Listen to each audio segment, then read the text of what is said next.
Hello, I'm Kathy Fox Alfano, host of Born TV's Primary 22, Why Should We Vote for You? Today I'm welcoming Diana DiZoglio, Democratic candidate for State Auditor, running in the primary on Tuesday, September 6th. Yes, the day after Labor Day. Diana, thank you so much for coming down to Born. We really want to get to know you better.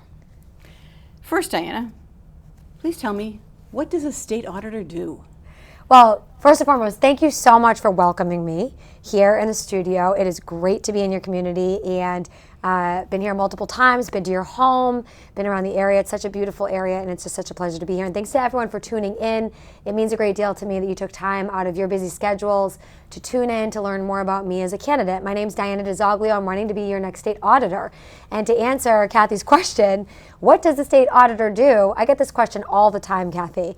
The state auditor is the state's chief accountability officer in the state of Massachusetts. She speaks truth to power on Beacon Hill, defends your tax dollars, and can do quantitative and qualitative audits of state agencies and state programs to make sure that your tax dollars are being used efficiently and wisely. It's an incredibly important role because, as we know, every wasted dollar is another child's future opportunities that's put at risk, another person that goes without access to health care, another climate change initiative that's not realized, another person that goes without housing. So it's incredibly important that we use our state tax dollars wisely and efficiently, and that's why I'm so excited to serve as the next state auditor with your support so that we can make sure that our investments into state government are going to where they need to be going. Now, what would you do with the office? So, do you mind if I tell folks a little bit about myself? Yes, and why go I'm right running? ahead. Sure. So, and then we'll get to what we would do. Okay. So, again, my name's Diana DiZoglio. It's a tough one. Diana DiZoglio. I am a state senator from the Merrimack Valley, way up on the New Hampshire border. And so happy to have the opportunity to share with you a little bit about my story, brief history. I think it's important when we're voting for people for elected office, knowing where they come from, what they're about, and then what their platform is. I was born to a 17-year-old single mom in the city of Methuen, grew up housing insecure, moved around between the cities of Methuen and Lawrence throughout my childhood, depending on where my mother could find work as a young nurse's aide at the time. I ended up going through the public school system there, graduating and going off to our local community college, which was an associate's degree that I was able to afford thanks to our legislature's investments in families like mine. Mm-hmm. From there, I ended up earning a seat at Wellesley College, where I was so grateful to have earned a seat at. But the only reason, Kathy, I was able to actually attend Wellesley was because of a full financial need-based scholarship. And friends, knowing that it was the investments made through state government and others that I was able to actually see some future success is really what inspired me to give back to my community in whatever way I could. And since I couldn't do so financially, I went into community service. I worked at various nonprofits. As a childhood survivor of domestic violence, I worked at a teen girls' home as a live-in mentor to other teen girls who had survived domestic violence in the home. I served at the United Teen Equality Center, helping to expand their diversity, equity, and inclusion programming, working with inner-city youth, and I also worked at Girls Inc. as an after-school volunteer program coordinator. Now, simultaneously through these years, I did what I did to pay my way through college, which was wait tables and clean houses. As many working families know, we might love what we do for a day job, but it doesn't always afford us with the opportunity to live with a standard of dignity in the communities that we're working in. That's why I've been such a staunch supporter through the years of our friends in labor, and has earned me the support actually of the AFL-CIO, the Massachusetts Teachers Association, the Massachusetts Nurses Association, the Professional Firefighters of Massachusetts, and beyond. And I'm so proud of that support. We need to support working families. But friends, it was during that time that I actually got offered a job at the State House. I was a younger woman in my 20s at the time working all these different jobs. And I got offered a job at the State House working in our House of Representatives. And I'll be honest with you, friends, I had no idea at that time in my life what a state representative did. Legislature was not part of my vocabulary. Constituent was not a word that I used. But there I was with this job offer. There was a state rep who needed somebody who spoke fluent Spanish. Y claro que hablo en español. Es muy importante para ayudar mi comunidad. I've come from Methuen and Lawrence. We have a very big Latino community, and I'm very proud to have learned Spanish to be able to contribute back alongside of them to our community. He needed somebody who spoke fluent Spanish, he said, and he also wanted somebody with deep community ties. And obviously I'd been working in the community. So I got the job working at the State House, and it was like drinking water from a fire hose. I learned about all the great things that our state legislature can do.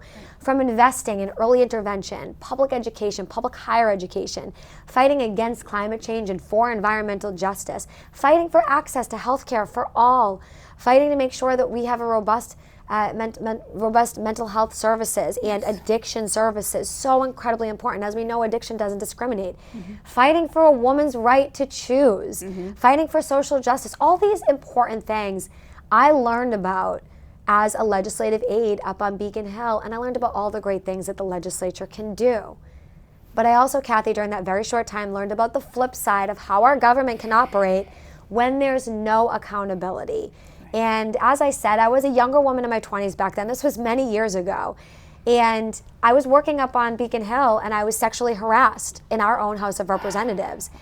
And the way that they thought it was appropriate to deal with that harassment and to make it stop happening was to fire me from my position and dismiss me from my position. That way the harassment would stop.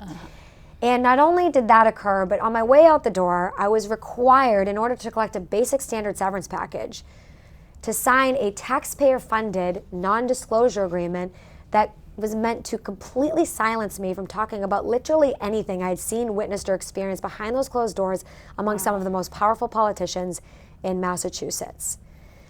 But I didn't let them get rid of me or keep me quiet, and I didn't leave state government like they told me to do. I instead decided to run for state representative myself, and a little over a year later made my way back into that same chamber that dismissed me as the youngest woman serving in elected office at that time in the House of Representatives. And friends, when I got elected, I knew it was my responsibility to fight like hell for other working families in our communities who, like my family was, and look, maybe for completely different reasons, right? But for who, like my family was, in some way, shape, or form, have also been dismissed or ignored or disenfranchised by a system in state government that's still just not working for all families in Massachusetts the way that it could and the way that it should. And I took on that battle regarding those taxpayer-funded NDAs, going toe-to-toe with the former Speaker of the House and toe-to-toe with this administration about the abuse of our tax dollars to silence victims of harassment, discrimination, and abuse, and protect powerful politicians who may be engaging in misdeeds and be perpetrators of abuse and harassment and are able to cover it up using our tax dollars. Now, this is a fight that I took with me to the state Senate, where I'm currently about to finish up my 10th year in the legislature now, fighting for transparency, accountability, and equity. And I'm so proud to say that thanks to the unanimous support of my colleagues in the state Senate, we've been able to pass my bill to ban the abuse of taxpayer-funded NDAs that silence victims and protect perpetrators. That's wonderful. But Kathy, not everyone's a fan of transparency and accountability in our state government. And as we know, this bill continues to get blocked by folks on Beacon Hill who obviously don't agree with our push for transparency and accountability on this issue. And that's why, as the next state auditor, I've committed to taking the work that I've been doing in the state Senate to the next level. And as state auditor, I'll be able to have the authority to audit and investigate the abuse of these taxpayer-funded NDAs across our state agencies to make sure that we're finding out exactly how much in our tax dollars is going towards covering up inappropriate behavior or abuses of any kind, and also simultaneously protecting powerful perpetrators, again, abusing our tax dollars to do so. So this is an incredibly important issue to me, and it's just one issue out of many that the state auditor can look into. But I've had folks ask me, why are you running for state auditor when you are a state senator and you could continue to advocate using the power of that office to advocate? And my answer is this, friends. I've been calling for audits. I've been demanding investigations. And those investigations and audits have not necessarily been conducted. I've been calling for an audit into the abuse of NDAs. It still hasn't gotten done. So as a next state auditor, I won't need to keep calling for audits or demanding investigations. I will audit and I will investigate not just this matter, but much, much more as your next state auditor. Because if there's one thing that I've learned during my time in the state legislature, but actually more so, Kathleen, as a self-employed house cleaner back in the day, it's that sunlight is actually the best disinfectant. How many of y'all hear that back at home? Sunlight's the best disinfectant. I think lemon comes second to that. But sunlight's the best disinfectant, and for as forward-thinking as we are here in the state of Massachusetts, our state government, unfortunately, continues to be ranked by almost every good government group as the least transparent and the least accessible state government in the entire nation. We're not subject to the public records laws. Committee votes are still not made public. Taxpayer-funded NDAs continue to silence victims of abuse, harassment, and discrimination of all kinds, potentially using our tax dollars. These things are unacceptable, and we're better than that here in Massachusetts. We need a state government that works for all families in Massachusetts, regardless of our family background, bank balance, or zip code. And that's what I'm committed to doing as your next state auditor. As a state senator, you have fought for tax relief for all Massachusetts residents. So what happened last week, and how can you change that if you are the auditor? Well, here's what I'll say. I was one of the state senators who stood up and called out the fact that legislative leaders waited to the last minute and punted and punted and punted on many of these bills until the last hours of the session, to the point where we all pulled an all-nighter to get many of these bills across the finish line. And I've been talking about the need to reform the process for quite a while. Kathy, as you know, I'm the only candidate in this race who is committed to conducting a full audit of the legislature, which is desperately needed. The legislature should not be above the law when it comes to audits, and should be audited like every other state agency is subject to an audit. But I've been very vocal about the fact that I think the power is very centralized up on Beacon Hill and held in the hands of just a few people, and that we need a system of shared leadership. And if we had that system of shared leadership in the legislature, and folks who are chairs of committees like myself were able to actually participate in the process, we could have divvied out the responsibilities and gotten to work on a lot of these legislative priorities earlier on, so that things weren't punted to the last minute, where what we just saw was one of the bills, the economic development bill in particular, wasn't actually passed. And it wasn't passed in time by the time that the legislative session, the full formal sessions, ended. Now, there are, a lot of opinions about why that occurred, and I have my own, obviously. I have stood up to legislative leadership and actually called on the legislative leadership team to come back into session. Yes, I was just going to ask you that. And I just sent out this letter to the Senate President, and I also followed up and sent out one to the Speaker of the House. As the Senate President had said to me, she doesn't have the authority to bring folks back in to vote on this unless the Speaker of the House brings folks back. So I said, great, thank you. I hope that you'll join me in co-sponsoring a letter to the Speaker of the House so that we can work together, the House and the Senate, to come back into session to make sure that we finish this economic development bill, because there are tax rebates in there as well, alongside of the important projects that may be held up due to this, and the important funding priorities that are coming back to our local communities. I know I got a significant amount of funds for a local youth center and community center project that's very important to my community. It's being held up in that bill right now. I know other communities are also waiting on those important projects funding to be distributed to their communities. So we need to pass this bill, and we need to pass it as soon as is possible. But also, there's a tax rebate that is included in that bill. Yes. And folks know, if you've been paying attention, which I know all of your viewers have been, folks are set to receive a $250 reimbursement as a tax rebate. And that is also part of that economic development bill, and that was held up due to last minute decisions, due to lack of information. And I will say, look, my plan as the next state auditor is to, so I've called for us to come back into session. I've been calling for that. We need to come back in. We should not be on break. Right.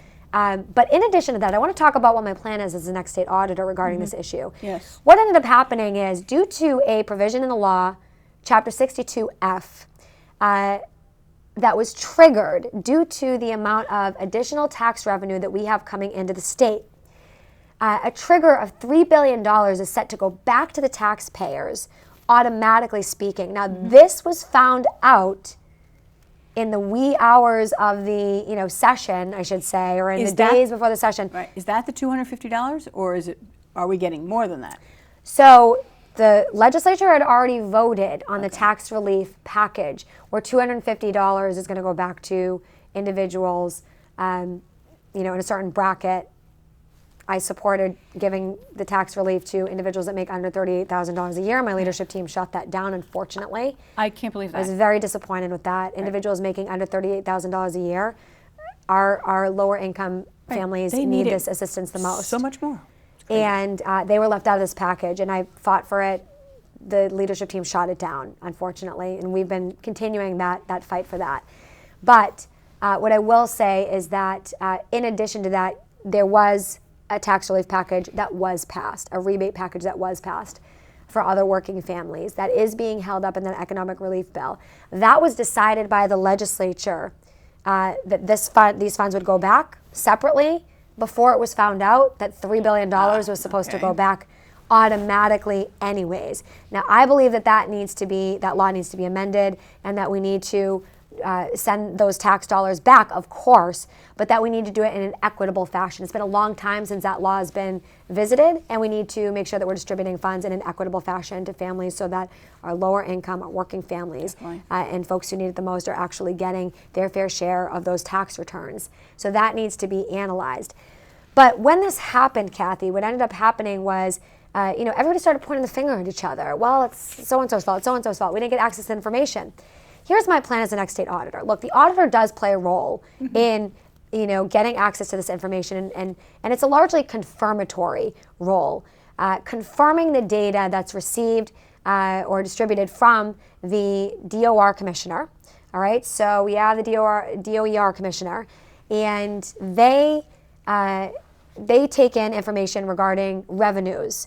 And they do this on a quarterly basis, and then they give that report to the comptroller's office here in the state of Massachusetts on a quarterly basis. So the comptroller receives this revenue report.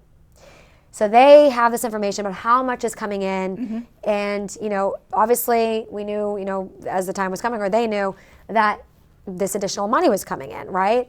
So considering the fact that they knew this, and the auditor sits on the comptroller's advisory board, which meets 4 times a year, my question is, if they were talking about this issue the 4 times a year that they met, and they were talking about how much was coming in revenues, I believe that we would have had an opportunity to flag this, because right now the auditor only plays a confirmatory role because that's what's required by law. Right. So the auditor is doing the job of playing that confirmatory role, certainly. But I think that the work of the auditor's office needs to be brought to the next level, and that we need to push for bold, meaningful change, and to take the work of the office to the next level by not just playing the role of what's required by law, but pushing for example, the auditor's role on that comptroller's quarterly meetings to be one of pushing for those revenue reports to be discussed at each of those quarterly meetings. Because if that was something that was being discussed when all of those people who oversee state finances were getting together, then this might have not caught everybody by surprise the way that it was. And look, quarterly reports and quarterly analysis is standard accounting procedure. Conducting a quarterly analysis. So this quarterly analysis, if it was getting done by the auditor's office alongside of those sitting on the comptroller's advisory board, we may have caught this in time, and we wouldn't be in the situation that we're in. So as your next state auditor, I've committed to pushing for these revenue conversations to be part of the discussion at these quarterly meetings, so that things like this don't happen again, because working families can't afford to wait for the relief that they so desperately need during a very challenging time when gas prices have at the prices they are, when inflation is at the place that it is. Working families need relief, and they need it now. Right. How about environmental concerns? What can you do with that? I mean, we're here in Bourne. We have Holtec threatening to dump radioactive waste into the Cape Cod Bay. We have a potential wastewater outfall in the Cape Cod Canal. These things seem like they could be environmental disasters. We need help stopping them. Absolutely, and I'm so proud of my work in the legislature, especially recently in the Senate, where we just voted on several clean energy initiatives and environmental initiatives, one being the Next Generation Climate Roadmap, which was actually vetoed multiple times by the administration. And we did vote to override those vetoes. I was proud to take those votes as a state senator to override the governor's vetoes to this important climate legislation. But now that we have voted to override those vetoes, and we have passed that despite the administration's attempt to stall our environmental initiatives, now we need to make sure that the administration is actually doing its part in living up to the roadmap that we implemented and laid out. And from what we hear, the administration, now this is what we've been hearing, right? The administration has been dragging its heels in implementing a lot of the provisions that we voted to pass into law. So as a state auditor, I'll have the authority to audit these state agencies, these relevant state agencies, DPU, for example, the Department of Public Utilities, and make sure that these agencies are doing right by the legislation that we enacted. Is the DEP part of that? DEP, certainly environmental protection. You know, we have different state agencies and each plays a role. So we are going to make sure that we're doing a deep dive into these issues to find out where we're meeting our climate goals and where there are significant challenges. And, you know, this doesn't necessarily need to be, you know, somebody is intentionally not implementing things. It could be that these agencies need resources to be able to implement these important changes. And if that's the case, then I'm going to fight hard to make sure that I'm advocating to the legislature to fully fund some of these things that need to be potentially funded, you know, that we'll have the opportunity to uncover in the auditor's office. But those audits and investigations need to get conducted, because if we're falling short and we're not following up on these things, you know, these climate change initiatives, we can vote on them all that we want, but if the administration isn't actually following through on implementing them, then, you know, we have a problem there. And we are in a climate emergency. We need to make sure that we're doing everything possible to fight against climate change and fight for environmental justice. I also just want to say I am fighting for something that I passed as a state senator, which is to hold the Mass Save program accountable. Yep. Folks know, if you look at your utility bill, you pay an extra surcharge that goes into the Mass Save program. The Mass Save program, great, it's a well-intentioned program, you know, and the goal of the program is to make sure that we are engaging in clean energy initiatives, right? And promoting clean energy and helping folks to you know, make the switch over to clean energy across the board initiatives. But what's happening is that we've been hearing for quite a while now from folks who have done various studies and folks in our communities that, look, folks are paying into the Mass Save program right now, and that money that's being spent by that program or being taken up by that program is actually being, according to these studies, disproportionately returned to our communities, so that our gateway cities, our lower income cities, and our lower income households are paying into the system, but they're getting a much lower rate of return on their investment back. That our lower income communities are investing into the Mass Save program, but that money is essentially apparently getting funneled to wealthier and more affluent communities who have learned how to take advantage of the Mass Save program and are able to benefit from the services that you have to work with Mass Save to be able to receive. Whereas lower income communities, lower income households aren't receiving that same benefit apparently. So we need to do a report on that, and I have committed to conducting a report on the Mass Save program to help shine a light on the inequities in our system.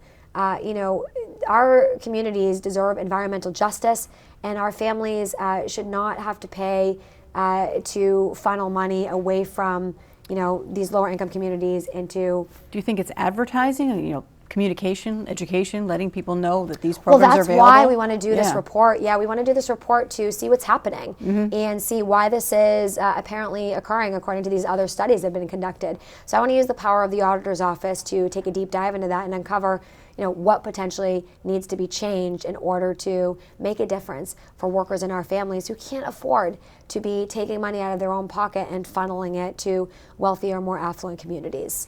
Just quickly, what can you do to help with housing? Is there anything that the auditor can do? Because here on the Cape, people, you know, I'm not talking about a crisis of not finding a beach house for the summer. I'm talking about teachers and firefighters and even medical workers not being able to afford a house here on the Cape. What do we do? This issue is incredibly important to me as somebody who grew up housing insecure, like you heard. Look, I was housing insecure due to my own family circumstances. I was born to a teen mom. She did the best she could to raise me. We moved around quite a bit though. And I can tell you that was due to my own family circumstances. What folks are experiencing now doesn't necessarily have to do with those circumstances. It's a whole new thing. You have people who have their, degrees, or have, 2 or 3 jobs, or have, multiple incomes coming in to one household and still can't afford to pay the bills and to live in the communities that they're working in. We are in a housing crisis right now, and I have been fighting to address these circumstances through making sure that we're investing into our communities and that we are sending the resources back to create housing that's affordable. However, obviously we have a lot of work to do because not all of those legislative initiatives have been realized despite our best efforts. I've been working with colleagues such as Julian Sear down in the Cape, that he has been an incredible champion. He's endorsed me in this race, by the way. That's I'm great. very proud to have Senator Julian Sear's endorsement, Representative Kip Diggs' endorsement, and I can say that they've been incredible champions for this, for their constituencies on the Cape, and they've been pushing alongside of me for these initiatives to become realized. But the reality is that there is so much more work to be done that requires a deep dive into why it hasn't gotten done via, for example, initiatives through this administration, for example, or we need to look at the Department of Housing and Community Development, these community development block grants. We need to look at things like transit-oriented housing as opportunities to increase analysis of, to see if we're getting the best bang for our buck. It's one thing to know, and I'm just going to take a random number here, let's say $500,000, right? It's one thing to know that $500,000 was spent on a housing initiative in our local community to increase housing that's affordable. It's a completely other thing when you find out that you could have done that same project for $250,000, right? So we need to make sure that we're spending our dollars wisely, efficiently, and effectively, and I can't wait to get to work on analyzing housing in the Commonwealth and working alongside of all of our advocates to make sure that we do have housing that's affordable for families in our communities. So Diana, why should we vote for you? Like I said previously, I am running to make sure that working families like ours have access to and accountability from our state leaders and our state agencies, regardless of our family background, our bank balance, or where we live in the Commonwealth. Too often we have folks running for office who do a great job of talking about what they would do. I have the record of achievement. I have a 10-year proven track record of standing up on Beacon Hill, speaking truth to power, voting for and passing into law several bills that I drafted alongside of my colleagues in the state Senate and in the House of Representatives. I have that proven track record. You heard about some of my previous endorsements. I'm also endorsed by Emily's List. I'd love to just let people know I am endorsed by Emily's List for my proven pro-choice track record. I think that that's incredibly important during a time right now where our rights, our reproductive rights, are under attack. But we have so much work to do in making sure that we have leaders who are elected that will stand up and speak truth to power and hold those in power accountable to you, the voters and the taxpayer. And I have that proven track record. But I can't be the next state auditor without your support. So I do want to say thank you so much for having me on today. It's been an incredibly humbling experience getting to know folks in our communities. The election is just a few weeks away. Yes. The day after Labor Day. Please remember to vote Diana DiZoglio for state auditor on September 6th in the Democratic primary. And once again, I'm so grateful to be here. Thanks again so much, Kathy. Thank you very much, Diana. Best of luck on the upcoming primary on September 6th. Yes, the day after Labor Day. You've been watching this on Born TV. Please watch this and my other interviews on borntv.com. Please watch, meet the candidates, and then you be the judge and go out and vote.